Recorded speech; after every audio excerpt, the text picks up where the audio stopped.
ఒక్కడివేనా? అరికాలు విదిలించి మహాసముద్రాన్ని లంఘించినవాడు.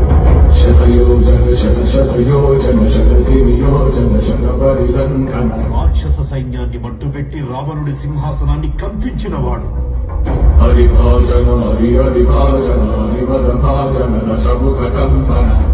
చిన్న నిప్పురవ్వతో లంకా నగరాన్ని అగ్నిలో అలికినవాడు.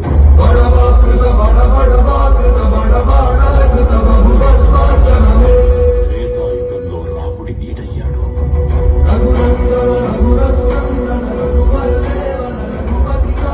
ద్వాపర యుగంలో కృష్ణార్జునుల రథకేతనమై గర్జించాడు.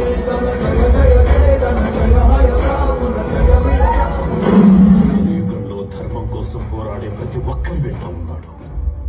నీ వెంట ఉన్నాడు.